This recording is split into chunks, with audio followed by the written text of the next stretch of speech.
அதுக்கு காரணம் smart phone தாங்க.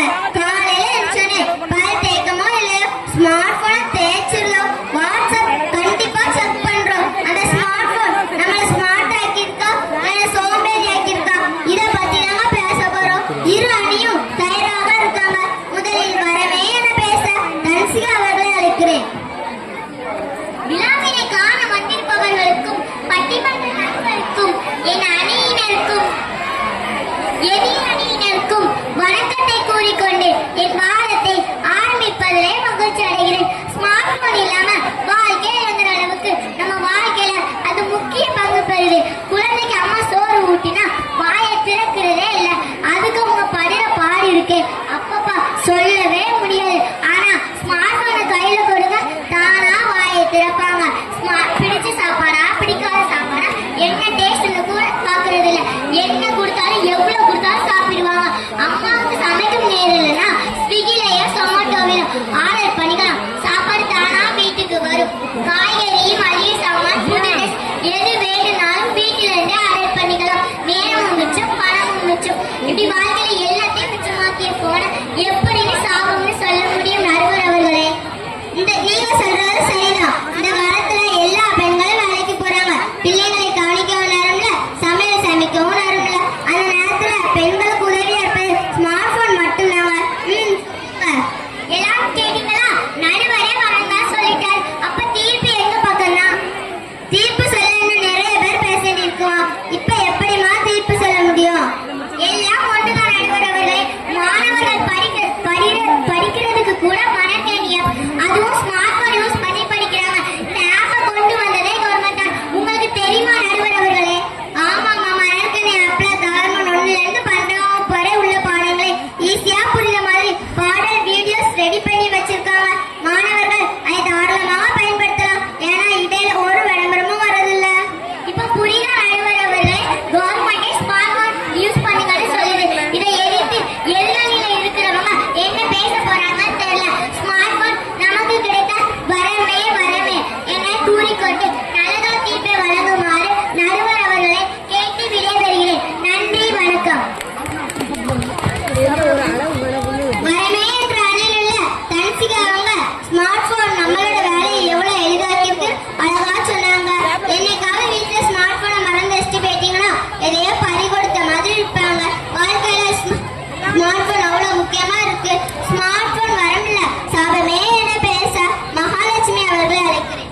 விழாவினை காண வந்திருக்கும் அனைவருக்கும் இனிமையான மாலை வணக்கம். ஸ்மார்ட் போன் நம்ம கையில இருக்கு. ஸ்மார்ட் போன் சாபம் தான் பேச வந்திருக்கிறேன் நடுவர் அவர்களே.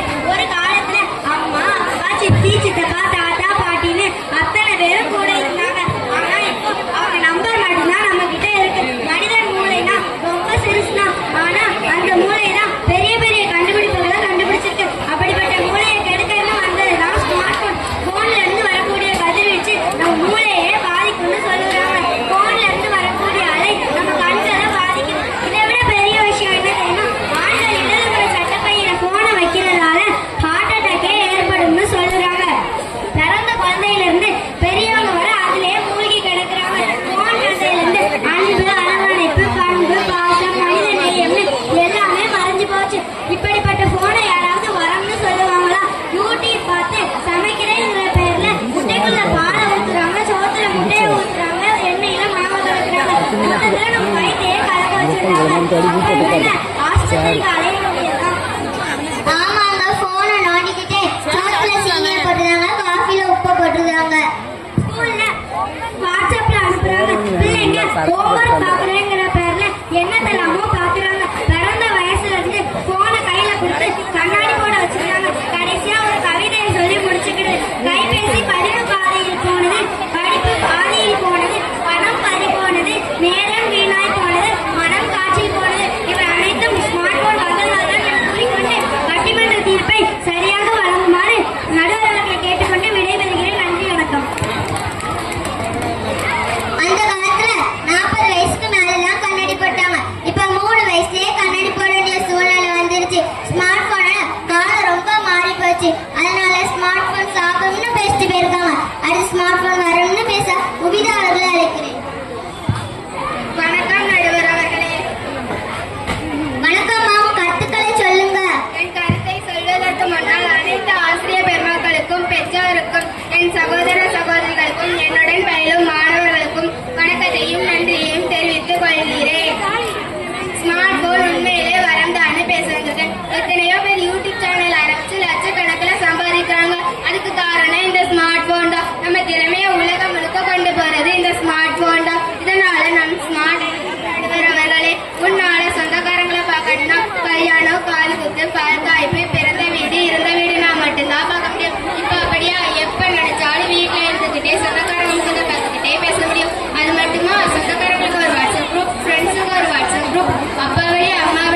காரணமாக தான். எனவே நடுவர் அவர்களே, ஸ்மார்ட் போன் நம் வேலையை எளிதாக்கி ஸ்மார்ட் ஆக்குகிறது என கூறிக்கொண்டு நல்லதொரு தீர்ப்பை வழங்குங்கள் என்று நடுவர் அவர்களை கேட்டுக்கொண்டு விடை பெறுகிறேன். நன்றி, வணக்கம்.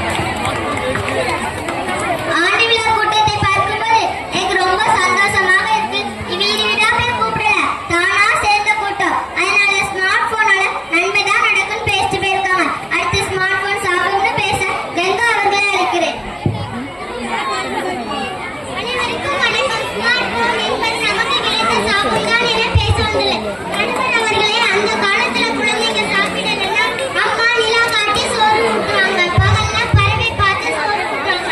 பக்கத்து வீட்டு ஃப்ரெண்ட்ஸோட கண்ணாமூச்சி, பல்லாங்குழி, பம்பரம், நொண்டி விளையாடுவாங்க. பிள்ளைகளுக்கு உடம்புக்கும் நல்லது, மனசுக்கும் நல்லது. இயற்கையோட ஒரு பாண்டியும் இருந்தது. இப்ப 6 மாத குழந்தைகள் இருந்து போனை காட்டி 45 வயசுக்கு மேல போட வேண்டிய கண்ணாடியை 3 வயசுலயே போட வேண்டியிருக்கு. எங்க அம்மா எப்போ போனே நோண்டிட்டு இருப்பாங்க. நான் அம்மான்னு கூப்பிட்டா காதுலே விழாது. ஆனா போன்ல டிங்னு ஒரு சத்தம் கேட்கும். ஓடி போய் என்ன மெசேஜ் யார் அனுப்புனாங்கன்னு பாப்பாங்க. ஸ்மார்ட் போனுக்கு இருக்கிற மரியாதை கூட மனுஷனுக்கு இல்லாம போச்சு. தெருமுனையில வீட்டுல செய்த சாப்பாடை விற்பாங்க. ஆனா அதெல்லாம் விட்டுட்டு 100 ரூபாய் சாப்பாட்டை ஆன்லைன்ல 300 ரூபாய்க்கு வாங்குவாங்க. கேட்டா பணம் மிச்சம், நேரம் மிச்சம்னு சொல்லுவாங்க. இந்த மாதிரி சாப்பிட்டா உடம்புல உள்ள உறுப்புகள் மிச்சமாகுமான்னு பாருங்க. வீட்டுல எத்தனை பேர் இருக்கிறோமோ அத்தனை போன் வீட்டுல இருக்கு. பிறகு எப்படி குடும்பத்துல உள்ளவங்க கிட்ட பேசுறது? வீட்டுல உள்ளவங்க எல்லாரும் போனை எடுத்துக்கிட்டு தனித்தனியா ஒவ்வொரு முனையில உட்கார்ந்துக்கிறாங்க. அதனாலதான் சொல்றேன், குடும்பத்தில் உள்ளவங்களை பிரிச்சு தனித்தனியாக்கினா ஸ்மார்ட் போன் சாகும் தான். இதை கருத்தில் கொண்டு நடுவர் எங்களுக்கே நல்லதொரு தீர்ப்பை வழங்குமாறு கேட்டுக்கொண்டு உரையை முடிக்கிறேன். நன்றி, வணக்கம். குடும்பத்தில் உள்ளவங்க ஒரே வீட்டில் இருந்தாலும் தனித்தனி தீவாக பிரிஞ்சு இருக்காங்க. ஸ்மார்ட் போன் யூஸ் பண்ணும்போது பிள்ளைங்க எவ்வளவு சாப்பிட்டோம், என்ன சாப்பிட்டோம், என்ன டேஸ்ட்னு கூட தெரியாம சாப்பிடுறாங்க. அப்படி குடும்பம் பிரிக்கிறது. அதனால ஸ்மார்ட் போன் சாப்பிடணும்னு பேசிட்டு போயிருக்காங்க. அது ஸ்மார்ட் போன் வரம்னு பேச சுபஸ்ரீ அவர்களை அழைக்கிறேன். பாலம் சகோதரை கண்டால் நாம் பயங்கொள்ளலாமல் பாப்பா மோதி நிறுத்திக்கிட்டு பாப்பா அவர் முகத்தில் விழுந்துக்கிட்டு பாப்பான்னு காடுங்க பாவதார் படுவோம். அனைவருக்கும் வணக்கம் கூறுவதில் பெரும் மகிழ்ச்சி அடைகிறேன். என்ன ஆரம்பமே அமர்க்கலமா இருக்கு. ஆமா நடுவர் அவர்களே, ஸ்மார்ட் போன் தான் அமர்க்கலமா தான் இருக்கும். அந்த காலத்துல பாரதியார் மோதி நிறுத்திக்கிட்டு பாப்பான்னு ஏன் சொன்னார் சொல்லுங்க. எதுக்கு சொன்னாரு தெரியல, நீங்களே சொல்லுங்க. அந்த காலத்துல நிறைய தப்பு சார் வந்துருக்காங்க, அதான் அப்படி பாடி இருக்காரு. இப்ப பாருங்க, அந்த காலத்துல ஸ்மார்ட் போன் இல்லைங்கிறதுனால எல்லாரும் தைரியமா தப்பு பண்ணாங்க. இப்போ யாராவது தப்பு பண்ணினாங்கன்னா உடனே வாட்ஸ்அப், ட்விட்டர், ஃபேஸ்புக்னு போட்டு விட்டுதாங்க. அதனால பயந்து போய் யாரும் குற்றங்களே செய்யறது இல்லை. அப்புறம் நம்மளாச்சும் குற்றங்கள் நடக்கிறது இல்லையா? அப்படி சொல்லுங்க, குற்றங்கள் குறைஞ்சிருக்குன்னு சொல்றேன். சில ஆபீஸ்ல லஞ்சம் வாங்கினா கூட போட்டோ வீடியோன்னு எடுத்து மாட்டி விட்டுருந்தாங்க. அதனால பயந்து போய் யாரும் தப்பே செய்யறது இல்ல. லஞ்சம் வாங்கவே அதிகாரிகள் பயப்படுறாங்க. வெளிநாட்டுல வேலை பார்க்கிற பிள்ளைகளை 3 வருஷம் 4 வருஷத்துக்கு ஒரு தடவை தான் பேக்க முடியும். பேச நினைச்சா போன் பில் எகிரிடும். இவ்வளவியா கொரோனா காலத்துல ஸ்மார்ட் போன் நடத்தினதே ஸ்மார்ட் போன் மூலமா தானே ஆன்லைன் கிளாஸ் எடுத்தாங்க. அது கூட வீட்டுல இருந்து படிச்சது எவ்வளவு ஜாலியா இருந்து தெரியுமா? எனவே ஸ்மார்ட் போன் வரனே என கூறிக்கொண்டு அமர்கிறேன். நன்றி, வணக்கம். அந்த காலத்துல வெளிநாட்டுல வேலை பார்க்க தன் மகன் முகத்தை பார்க்க முடியாது. இப்ப நினைச்சா டெய்லியும் பார்க்கலாம். 3G, 4G, 5Gன்னு உலகம் எங்கே போயிட்டு. அதனால ஸ்மார்ட் போன் வரணும்னு பேசிட்டு போயிருக்காங்க. அடுத்து அவங்களுக்கு பதில் சொல்ல ஸ்மார்ட் போன் சாப்பிடணும்னு பேச ஜபஜாரால் அவர்களை அழைக்கிறேன். என் பள்ளியின் ஆண்டு விழாவினை காண வந்திருக்கும் அனைத்து நாள் உள்ளவங்களுக்கும் என் அன்பான வணக்கம். அம்மா ஒரு பக்கம் சீரியல் பார்த்துட்டு இருக்காங்க, அக்கா ரீல்ஸ் பார்த்துக்கிட்டு இருக்காங்க, தம்பி கேம் விளையாடிக்கிட்டு இருக்கான். இது பத்தாதுன்னு போனை பார்த்து படிக்கிறேன்னு கண்ணை கெடுத்துட்டு உட்கார்ந்துட்டு இருக்கான். போனை பார்க்கும்போது ஏகப்பட்ட தேவையில்லாத விளம்பரங்கள் வருது. இதனால பிள்ளைங்களோட மனசு கெட்டு போகுது. குடும்பத்தோட வெளியே போறத போட்டோ எடுத்து நாங்க அங்க இருக்கோம் இங்க இருக்கோம்னு பேஸ்புக்ல போடுறாங்க. அதை பார்த்துட்டு ஒருத்தன் வீட்டுல ஆள் இல்லைன்னு வந்து கொள்ளை அடிச்சுட்டு போறான். இது மட்டுமல்ல, ஆன்லைன்ல ஆர்டர் பண்றேன்னு உள்ளூர் சிறு விவசாயிகளை வியாபாரம் பண்ண விட மாட்டேங்கிறாங்க. பிள்ளைங்க சேட்டை பண்றாங்கன்னு போனை கையில கொடுத்துருக்காங்க. பிள்ளைங்க பசிய மறந்து, நேரத்தை மறந்து, தூக்கத்தை மறந்து, படிப்பை மறந்து ஸ்மார்ட் போனுக்கு அடிமையாகி கிடக்காங்க. யூடியூப்ல சம்பாதிக்கலாம்னு சொன்னீங்க. எவனோ ஒருத்தர் போன் பண்ணி ஓடிபி சொல்லுங்கன்னு சொல்றான். அடுத்த செகண்டே அக்கௌண்ட்ல உள்ள பணம் காணாம போய். இப்படி எல்லாமா திருட்டு நடக்கு. இதை கேட்கிற மக்களே ஸ்மார்ட் போன் யூஸ் பண்ணும்போது கொஞ்சம் உஷாரா இருங்க. தேவையில்லாம ஓடிபி கேட்டா சொல்லாதீங்க. நேற்று மனிதன் காட்டை அழித்து நாட்டை காட்டினான். இன்று மனிதன் வானை பிளந்து தேரை ஓட்டினான். நாளை மனிதன் ஏழு உலகை ஆள போகிறான். இந்த பாடலில சொல்லி இருக்கிற மாதிரி 7 உலக ஆளாட்டாலும் பரவாயில்ல, கடைசியில செல்போனுக்கு அடிமையாகி மூளை மழுங்கி பைத்தியமா ஆகாம இருந்தா போதும். ஸ்மார்ட் போன் நம்மை ஸ்மார்ட் ஆக்குது, வாழ்க்கையை சீரழிக்கும் என கூறி வாய்ப்புக்கு நன்றி கூறி எங்கள் பக்கம் நடுவர் அவர்களே என கூறிக்கொண்டு விடைபெறுகிறேன். நன்றி. பட்டிமன்ற தலைப்பிற்கேற்ற இரு குழுவினரும் ஸ்மார்ட் போனில் உள்ள நன்மைகளையும் தீமைகளையும் எடுத்து சொன்னாங்க. இருவரும் சொன்ன கருத்துக்கள் அனைத்தும் உண்மையே. படிக்க தெரியலையா போன் எடு, சமைக்க தெரியலையா போன் எடுங்கிற அளவுக்கு அதுல நல்லது இருக்கு. அதுலயே தீமைகளும் அதிகம் கொட்டி கிடைக்கிறது. அதனால ஸ்மார்ட் போன் கத்தி மாதிரி, காய வெட்டினா நல்லது, கழுத்தை வெட்டினா கெட்டது. படிப்புக்கு யூஸ் பண்ணுங்க, தேவையில்லாம அதுலயே மூழ்காதீங்க.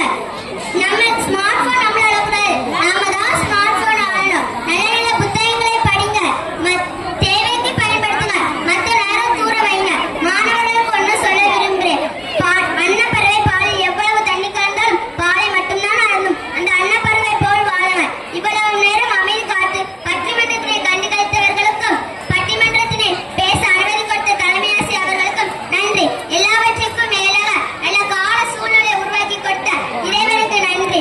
தமிழ் மொழி என்பது நம் உணர்விலும் உறவிலும் கலந்த மொழியை போற்றுவர். விழிபோல எண்ணி நம் மொழி காக்க வேண்டும், தவறான பேர்க்கை நேர் வழிகாட்ட வேண்டும்.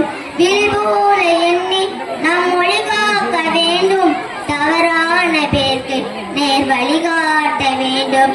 ஜனநாயகத்தில் நாம் எல்லோரும் மன்னர், ஜனநாயகத்தில் நாம் எல்லோரும் மன்னர். தென்னாட்டு காந்தி அந்நாளில் சொன்னார், தென்னாட்டு காந்தி அந்நாளில் சொன்னார்.